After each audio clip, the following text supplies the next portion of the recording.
मरहबा collection mall, readymade कपड़ों का भरपूर खजाना, jeans pant, T shirt, cargo pant, night pant, बच्चे और बच्चियों के लिए अच्छे खूबसूरत और उम्दा ड्रेस। पता याद रखे, जमुर हाई स्कूल मेन रोड, जैतून हजीन मस्जिद। मेरे मुंह से निकलता है हमेशा नाम बेटे का, मगर बेटी ही उठकर खोलती है घर का दरवाजा, मगर बेटी ही उठकर खोलती है घर का दरवाजा। जरा ताकतवर तालियां बजा करके शान हिंद निहाल अहमद साहिबा करते हैं। इस इलाके के जिम्मेदारान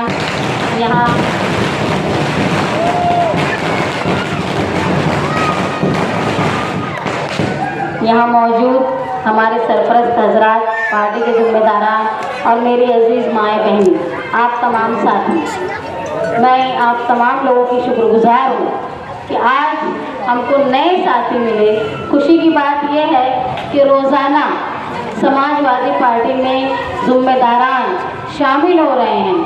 ख़ास तौर पे यहाँ के लोगों के लिए मैं ये बोलूँगी कि इन्होंने जो जानिसारी का हॉल पहन के रखा था वो छोड़ के हमारे साथ आए हैं। जानिसारी जो होती है, अगर वर्कर जानिसारी करता है तो उसका बदला लीडर ने पहले जानिसारी करके देना चाहिए, वरना कोई लीडर सिर्फ ये चाहता हो कि लोग मेरे जानिसार रहे तो वो लीडर नहीं, वो बलि लेने वाला है जो वर्करों की और आवाम की बलि लेता है।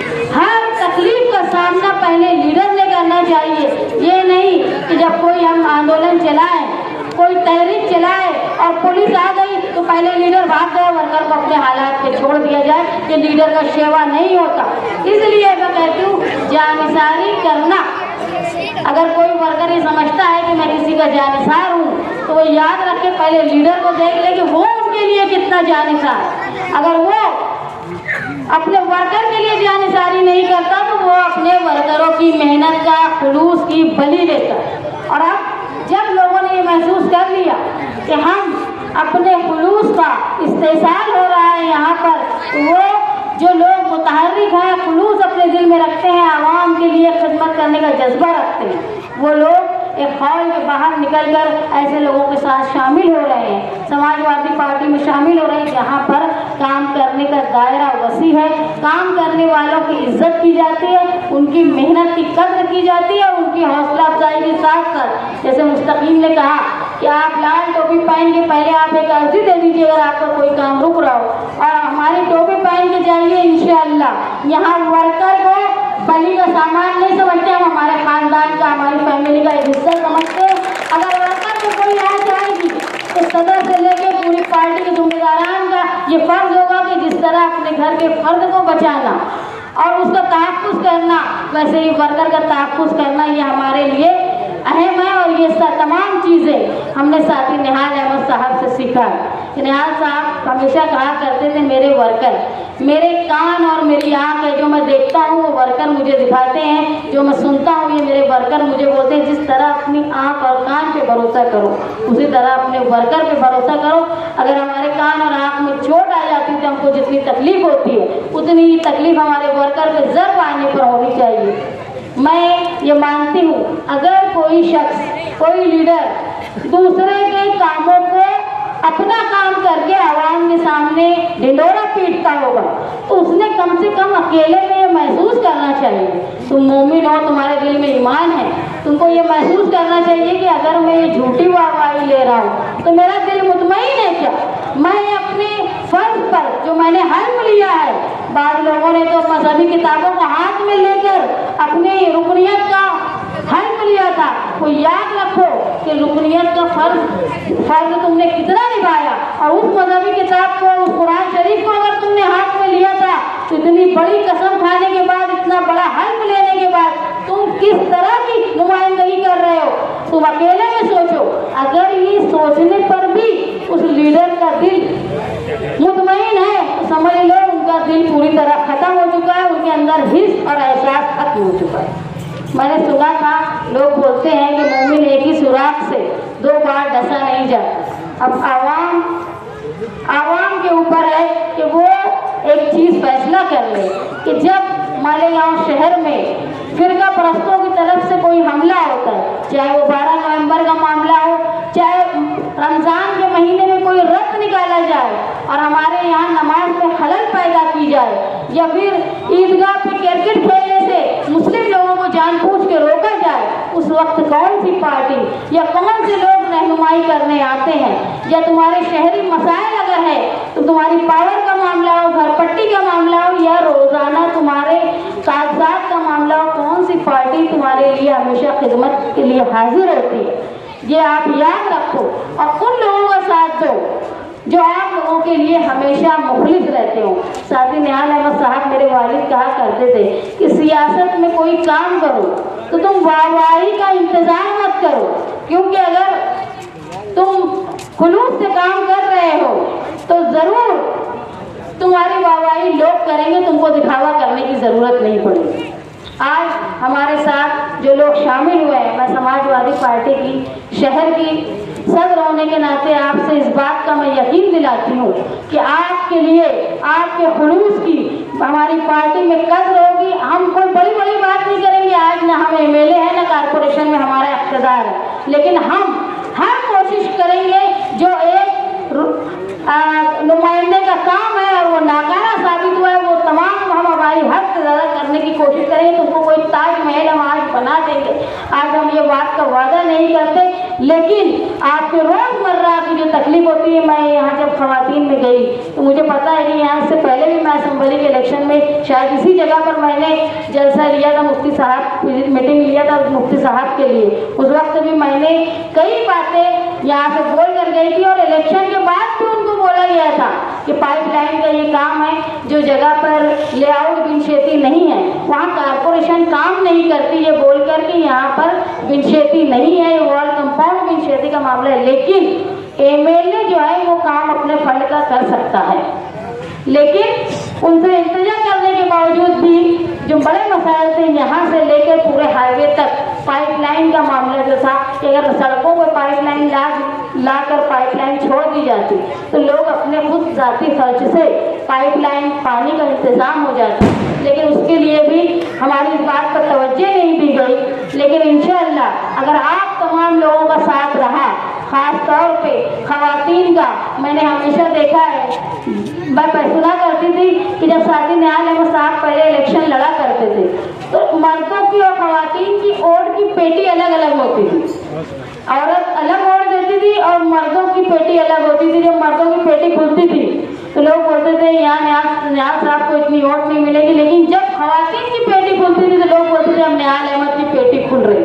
तो हमेशा मालेगांव शहर की खवातीन ने निहाल साहब का साथ दिया है और मैं महसूस कर रही हूँ पूरे हिंदुस्तान में आज जो तब्दीली मोदी सरकार के, मोदी हुकूमत के खिलाफ आई, उस तब्दीली में जिस तरह मुसलमानों का अपना वोट परसेंटेज बढ़ाकर इनको सबक सिखाया है मोदी हुकूमत को, उसमें बड़ा हिस्सा जो है वो खवातीन का है। जो औरतें घंटों लाइन में खड़ी रही, अपने घर की मसरूफियत को बालाए ताक रखकर औरतों ने वोट दिया, अपना एक मजहबी फर्ज समझ के लोगों ने वोट दिया और मोदी को उसकी हैसियत बता दी। भले ही वो आज इक़्तिदार में आ गए हो, लेकिन बिल्कुल माजूर इक़्तिदार में है। उनके चेहरे देख के लगता है कि पीएम बनने के बाद भी इनके चेहरे पे कोई खुशी नहीं। तो मैं मालेगांव शहर की खवातीन से ये इल्तिजा करती हूँ कि आप जिस तरह साथी निहाल अहमद साहब का साथ हमेशा से देते आए हैं, उस तरह भरोसा हमारी पार्टी से, उनके नुमाइंदों पे, उनकी पार्टी को मानने वाले, निहाली सोच रखने वालों पर आप भरोसा कीजिए।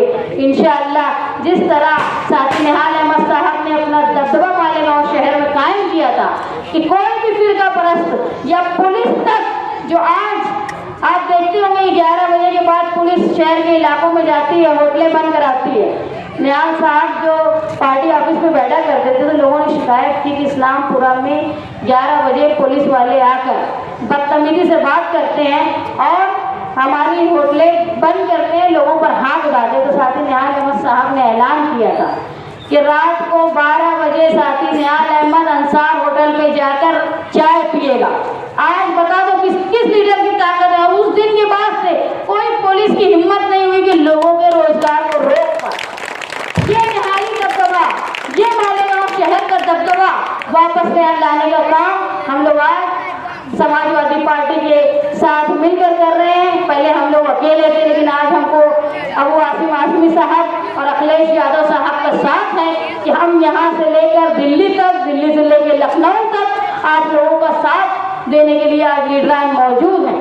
आप देखेंगे कि अहवान में, पार्लियामेंट में जब आवाज़ उठती है, मैंने खुद तस्वीर में देखा और उस पर चर्चा भी हुई कि अपोजिशन लीडर राहुल गांधी जब बोलते हैं, उन्होंने जो तकरीर की 1.5 घंटा, उनकी तकरीर पर ऑब्जेक्शन बहुत लिया गया, लेकिन जब अखिलेश यादव ने तकरीर की तो उनकी तकरीर पे ऑब्जेक्शन लेने की ताकत नहीं थी, क्योंकि उनके जुमले इतने ज़रूरी होते हैं, बोलने का अंदाज इतना अच्छा होता है, चाह कर भी कोई ऑब्जेक्शन नहीं ले पाता। तो इस तरह का लीडर आज हमारे साथ है जो यहाँ से लेके यूपी तक मुसलमानों की हिफाजत की जिम्मेदारी लेते हैं। आप तमाम लोगों से मेरी दरख्वास्त है कि आपके वार्ड के जो मसाइल हैं वो इंशाअल्लाह हम लोग, मैंने भी कहा ख़वातीन को कि आज तो प्रोग्राम है, किसी दिन मैं आकर आप लोगों के मसाइल सुनकर जहाँ तक हमसे हल होगा हम लोग पूरे ईमानदारी के साथ आपके मसाइल हल करने की कोशिश करेंगे।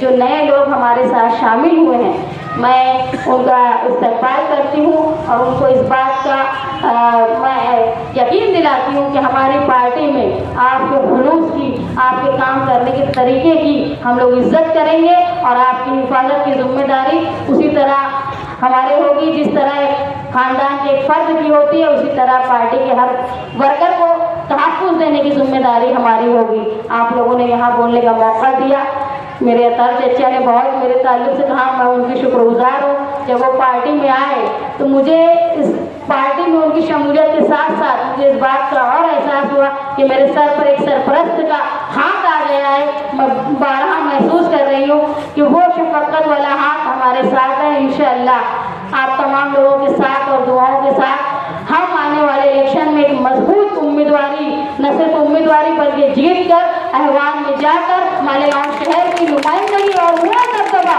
तो साथी न्याज अहमद साहब का हुआ करता था उसको कायम रखने की कोशिश करेंगे। आप लोगों ने मुझे बोलने का मौका दिया, मैं आपकी शुक्रगुजार हूँ।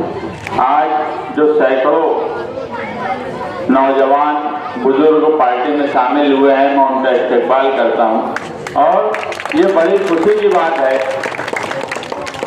कि लोगों को किसी को पार्टी में लाने के लिए मेहनत करना पड़ती है, उनके पास जाना पड़ता है, अपने लोगों को भेजना पड़ता है, समझाना पड़ता है। मगर मैं देख रहा हूँ कि मालेगांव शहर में एक तब्दीली या बदलाव की एक लहर चल रही है।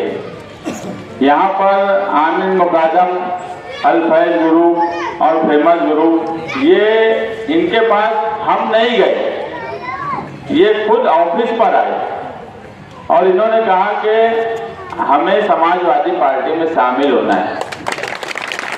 और यकीन मानो यहाँ अतर अशरफी साहब बैठे हैं, इतवार के दिन ये और हमारे दोस्त जाहिद जुम्मन पार्टी में शामिल हुए।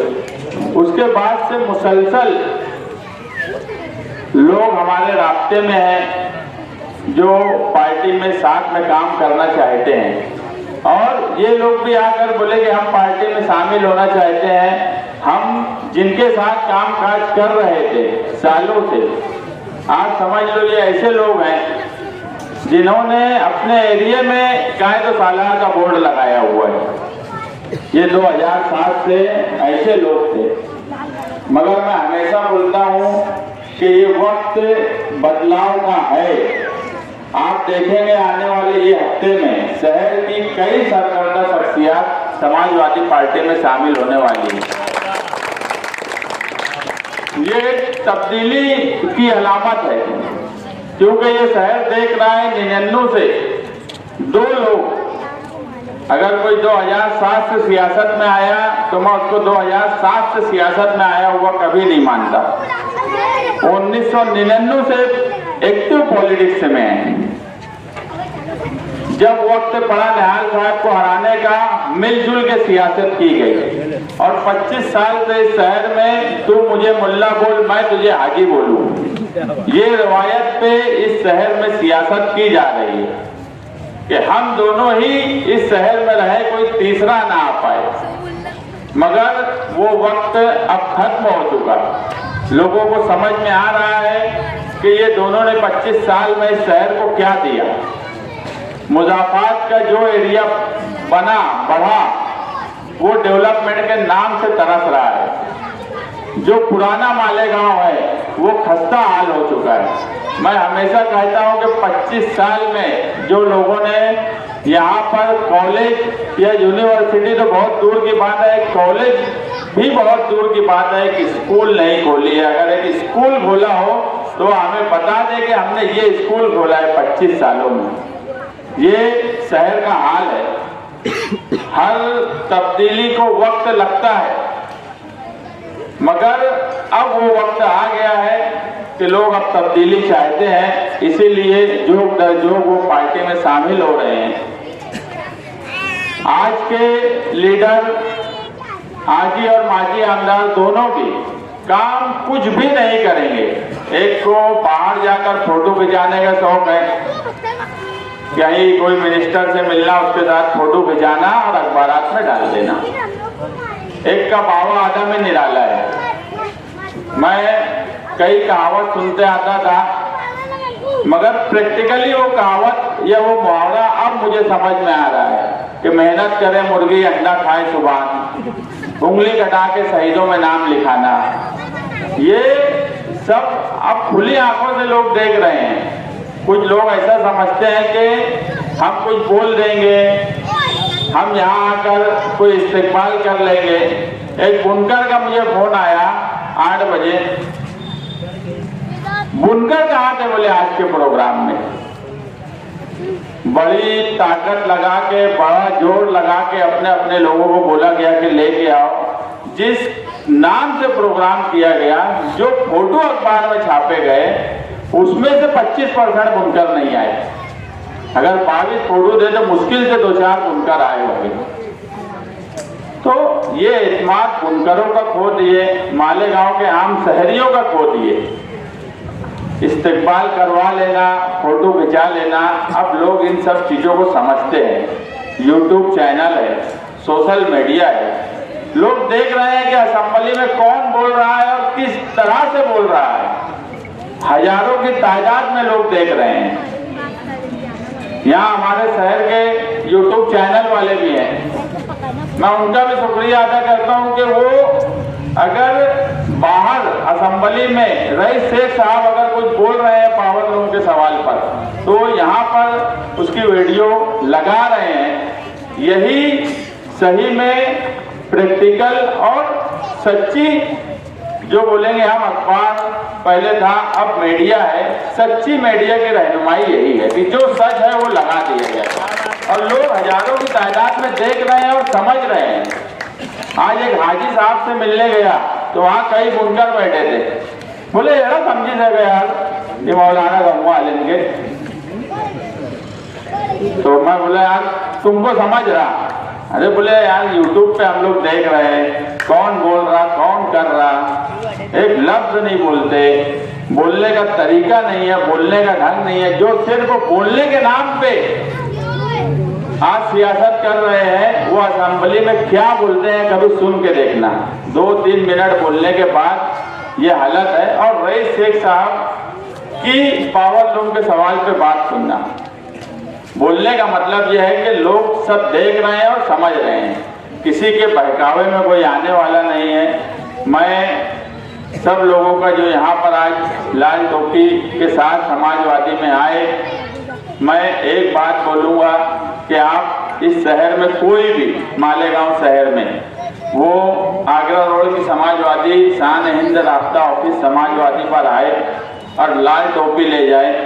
मालेगांव शहर की कोई भी सरकारी दफ्तर जहां पर अगर काम सही नहीं होता, आप एक अरीजा दो, वो एफडीओ का दफ्तर हो, तुम्हारा पावर सप्लाई कंपनी हो, कारपोरेशन हो, प्रांत हो या दूसरा महकमा हो, अगर वो आपका काम जायज काम है और नहीं कर रहा है, आप लाल टोपी पहनकर जाओ और उस ऑफिसर को टेबल से उठाकर बाहर कर दो, ताकि हम सब निपट लेंगे।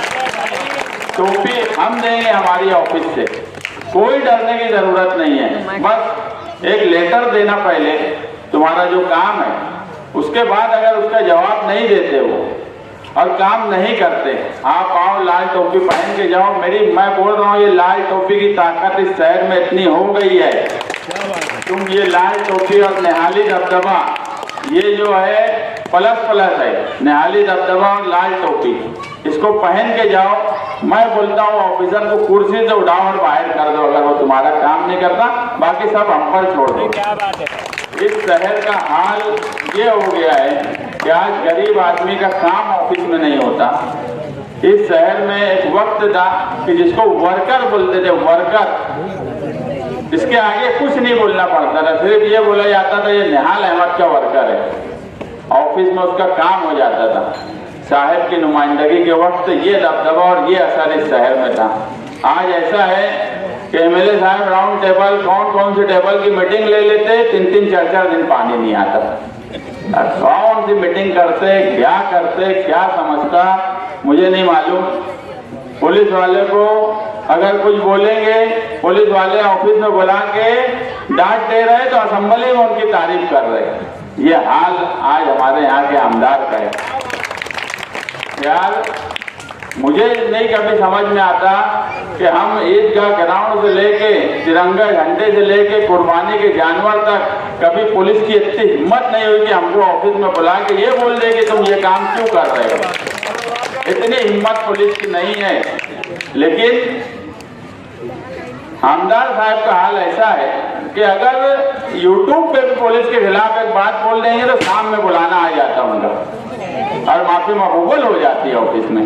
फिर बोलते आप नहीं बोलेंगे, अब हम ऐसा करेंगे वैसा करेंगे। इस तरह की नुमाइंदगी, ना शहर का डेवलपमेंट हो रहा है, ना शहर का दबदबा बचा है।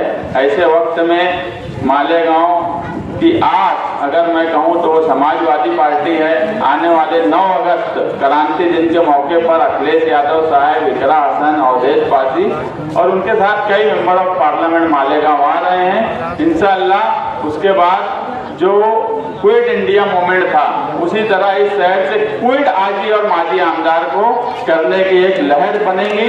यही आपसे मेरी गुजारिश है कि आप समाजवादी का साथ दीजिए, पूरी ताकत से हम आपके साथ खड़े रहेंगे। जो लोग समाजवादी में आए हैं उनको जब हमारी जरूरत लगेगी इंशाअल्लाह उनके साथ खड़े रहेंगे।